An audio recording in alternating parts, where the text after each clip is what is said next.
Hey everybody, I'm Meredith Molinari. I'm here with Mark Barley and Steve Spahn, and we're here to talk to you about AbleGamers. So for those of us out here that maybe missed the panel last year at PSX or aren't familiar with your charity, tell us a little bit about AbleGamers. So AbleGamers is a charity that really works to help people with disabilities with social isolation using video games. So, you know, video games allow people to just be anywhere and do anything. And for a lot of people with disabilities, like making friends and going out and doing things is kind of a little bit more difficult. Yeah. So if you're somebody who has a mind that's willing but a body that isn't able, then video games can really bridge the gap between where you'd like to be and where you are. And our charity helps people be able to fill in the gap when their bodies won't quite make that jump to video games. We have a technology that can probably help out. Now, what are some of the different types of game accessibility? Because I know it's a really wide-ranging topic.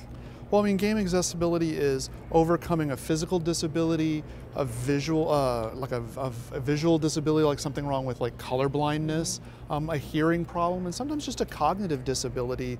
You know, just needing some extra time to do something or to plan your next move. Yeah, I think one of the hardest parts about accessibility in general is that there are such a wide swath of disabilities out there, and that there is no one turn button solution that can solve everybody's problems. All we can really do is make games as accessible as they can be to the largest audience that we can, and there's a lot of avenues to do that. So Steve, maybe you can speak to this a little bit better. In the wide range of audience of people that you've been able to speak with, what are some of the most sought after gaming accessibility features that they really want to see in games?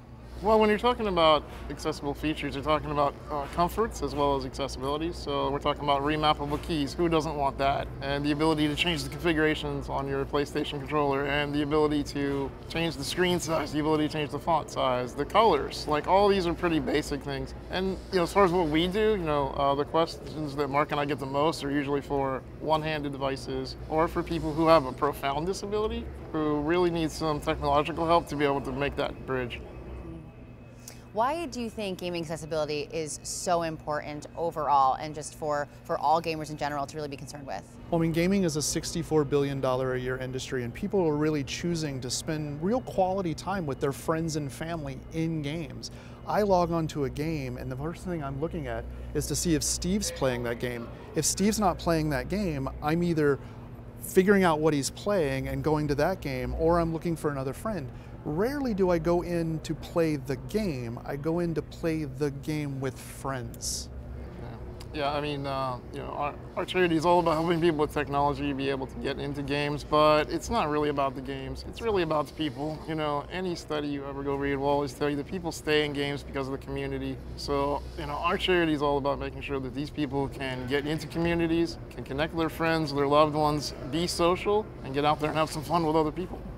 Okay, so Mark, what do you think developers need most when they go into attacking gaming accessibility in their games? Well, they need to have buy-in from management, because accessibility is really easy to add to a game if you think about accessibility from the very beginning. If it's something that you come into late in the project, it becomes really expensive and you start making some real compromises. So, you know, if management and your creative directors and all of the people that are really kind of pushing gaming forward say accessibility is important to us, then you're going to make accessible games. If it's something like 2 weeks before release, you're going to have a lot of problems.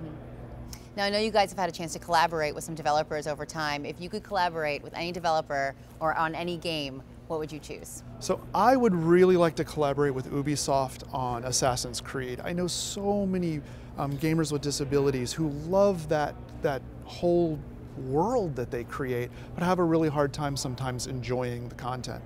All right, what about you, Steve? Any game or any developer, which one would you choose?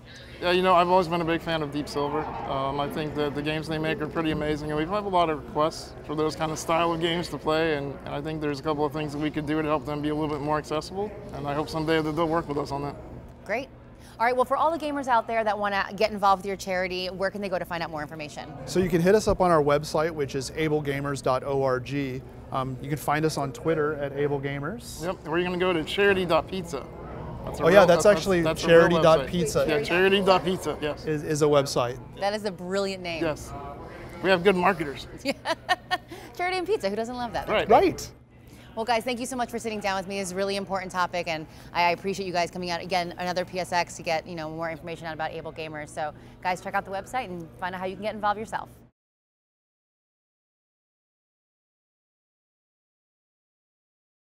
PlayStation